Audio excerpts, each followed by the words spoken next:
दोस्तों आज हम बात करेंगे स्पाइन की डिसेबिलिटी असेसमेंट और उसके इम्पेयरमेंट असेसमेंट की बात करेंगे। स्पाइन के कई सारे भाग हो सकते हैं, मतलब अलग अलग तरीके से उसमें डिसेबिलिटी हो सकती है, इम्पेयरमेंट असेसमेंट हो सकते हैं। आपका एक किसी बड़ी का आया था मैसेज कि पॉट स्पाइन करके, तो ये स्पाइन में ही कंप्लीट होंगे सारे, लेकिन इसको हम खंड वाइज करेंगे। एक साथ 1 घंटे की वीडियो या आधे घंटे की नहीं बनाएंगे, इसको 10-10 मिनट करके हम वीडियो बनाएंगे।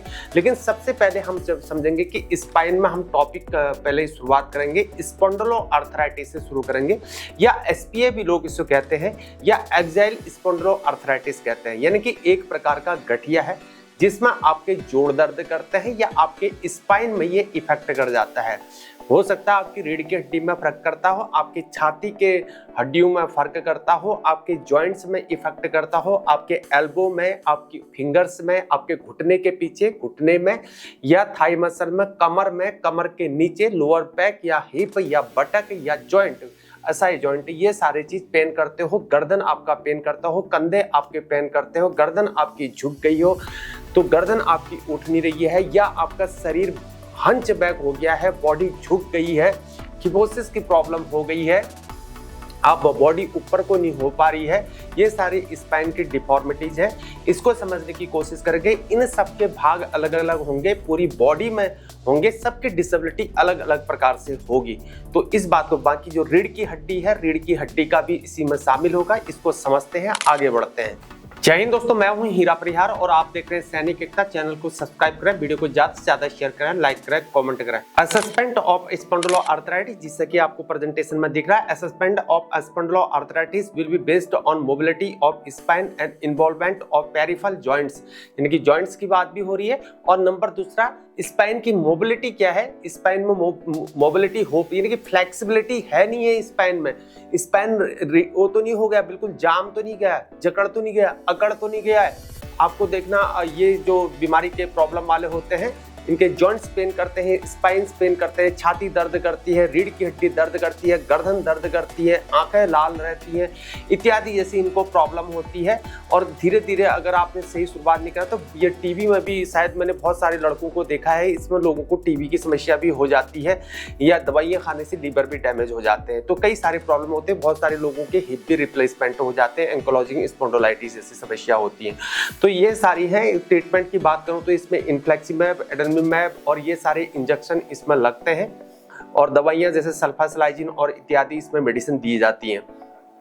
और अब आगे बात करते हैं, इसमें मोबिलिटी की बात करता है कि स्पाइन जो है मूव नहीं कर पाता है, यानी कि रीढ़ की हड्डी अगर नीचे की ओर झुक गई है तो रीढ़ की हड्डी जो है ऊपर की सीधी नहीं हो पा रही है, या आपकी तिरछी हो गई है बॉडी, पीछे रीढ़ की हड्डी टेढ़ी मेढ़ी हो गई है, तो वो सीधा नहीं हो पा रहा है। कोई तो बच्चे से होते हैं, जैसे बच्चों को होता है जुवेनाइल आर्थराइटिस होता है, तो सबका अलग अलग प्रकार से है। मैं कोई डॉक्टर नहीं हूँ, लेकिन ये मैंने पूरे डिसेबिलिटी के जो रूल हैं वो सारे पढ़े हुए हैं, और मैंने काम किया है, जो सीखा है मैंने उससे मेरे को थोड़ा बहुत इन चीजों का नॉलेज इनहांस हुआ है। तो आगे बढ़ते हैं सीधे, यानी कि जो मेरा बैकग्राउंड है उसमें हमने सीखा है। तो आगे बात करते हैं सीधे, BMSI table on the chest expansion for the purpose of impairment assessment, the following parameters to be followed। तो डिग्री ऑफ लेटरल रोटेशन दे रहा है। लेटरल रोटेशन मतलब मैं गर्दन को यहाँ को झुका रहा हूँ, यहाँ को झुका रहा हूँ, या ऐसे घुमा रहा हूँ, वैसे स्पाइन का प्रॉब्लम है लेटरल रोटेशन। या बॉडी आपकी कितने नीचे जा रही है, कितनी ऊपर जा रही है, दीवार में टच करके देखेगा नर्सिंग असिस्टेंट, कितना गैप बन रहा है, कितना झुक रहा है, कितना नीचे नहीं झुक पा रहा है, कितना ऊपर नहीं उठ पा रहा है, ये सारे, यानी कि दीवार में खड़ा करेगा उसके बाद जो है आपका कितना, मतलब गर्दन मिल पा रही है, नहीं मिल पा रही है, तो ये सारी समस्या है उसमें नाप के करेगा। तो आगे बढ़ते हैं सीधे, यहाँ पर लेटरल रोटेशन की बात कर रहा है, यानी कि 40 डिग्री से अगर वो ज्यादा वो लेटरल रोटेशन कर पा रहा है, यानी कि गर्दन को घुमा ले रहा है, इधर उधर कर ले रहा है, तो उसमें लिम्बटा, सन्नाटा, इम्पेयरमेंट असेसमेंट और डिसेबिलिटी परसेंटेज होता है। बात कर रहे हैं हम सर्वाइकल स्पाइन की बात कर रहे हैं, गर्दन के स्पाइन की बात कर रहे हैं, सर्वाइकल प्रॉब्लम की बात कर रहे हैं, तो उसकी बात करें। आज हम टॉपिक केवल सर्वाइकल को ही कंप्लीट करेंगे। कल हम डोर्सल स्पाइन की बात करेंगे, किफोसिस की बात करेंगे, ये सारे स्पाइन की बात करेंगे। ये जिन्होंने बोला था पॉट स्पाइन की बात करी थी, तो किफोसिस में कंप्लीट हो जाएगा। तो तो उसमें बात करेंगे, लेकिन केवल आज सर्वाइकल स्पाइन के टॉपिक को कंप्लीट करेंगे। आगे बढ़ते हैं सीधे। 40 डिग्री से अगर लेटरल को घुमा ले रहा है, इधर उधर तिरछा मिर्चा कर ले रहा, तो नीलबटा सन्नाटा होगा। और 26 से 40 डिग्री तक अगर वो कर पा रहा है तो वहां पर उसका 5% डिसेबिलिटी असेसमेंट होगा। जो भी एक्सियल स्पॉन्डिलोआर्थराइटिस या एंकोलॉजिंग स्पॉन्डिलाइटिस के पेशेंट है या इस प्रकार की प्रॉब्लम है, जिनको बोन्स की प्रॉब्लम, स्पाइन की प्रॉब्लम है, उनकी डिसेबिलिटी जो है अलग अलग प्रकार से निर्धारित होती है, कई भागों में निर्धारित होती है। अगर जिसको रीढ़ की हड्डी की समस्या है तो उसको चेस्ट की प्रॉब्लम भी है, तो उस छाती नहीं फुला पाएगा तो उसका टेस्ट अलग से लिया जाएगा। छाती नहीं फुला पा रहा, उसमें भी डिसेबिलिटी असेसमेंट मिलेगी आपको। तो कई बंदे छाती सिकुड़ जाती है उसकी, तो ये सब चीज़ों की समस्या होती है। तो कई सारे उत्पन्न हो जाते हैं, एक डिजीज से काफ़ी सारे उनको डिजीज उत्पन्न हो जाते हैं, तो उसमें डिसेबिलिटी जो है अलग अलग प्रकार से बढ़ती चली जाती है। जैसे आपका रीढ़ की हड्डी का प्रॉब्लम है, हो सकता है छाती में दिक्कत हो जाएगी, फिर छाती का भी अलग से होगा, बोलेगा छाती फुलाओ। अब रीढ़ की हड्डी की अगर दिक्कत है, किसी को रीढ़ की हड्डी में प्रॉब्लम है, हंचबैक हो गया, तो उसकी गर्दन की भी समस्याएं उत्पन्न होंगी और उसको सर्वाइकल की डेफिनेटली प्रॉब्लम हो जाएगी। अगर उसने सही तरीके से ट्रीटमेंट नहीं किया तो बाकी भी सर्वाइकल भी उसमें इंक्लूड हो जाएगा, यानी कि डॉक्टर उसको नापेगा, नर्सिंग असिस्टेंट आपको उसको उसमें जो है इंक्लूड करेगा, कि उसको लेटरल रोटेशन करने के लिए बोलेगा, छाती फुलाने के लिए बोलेगा, नीचे झुक बोलेगा, दीवार के साथ खड़ा करेगा, स्केल और पेंसिल से डिग्री नापेगा, ये सारे काम करेगा।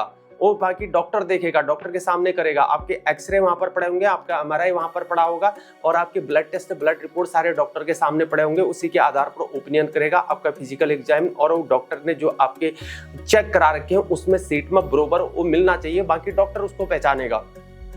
आगे बढ़ते हैं। 26 से 40 डिग्री करा तो 5% की बात हो रही है, और 11 से 25 अगर लेटरल रोटेशन हो रहा है सर्वाइकल में तो 10% डिसेबिलिटी असेसमेंट या परसेंटेज या इंपेयरमेंट असेसमेंट होगा।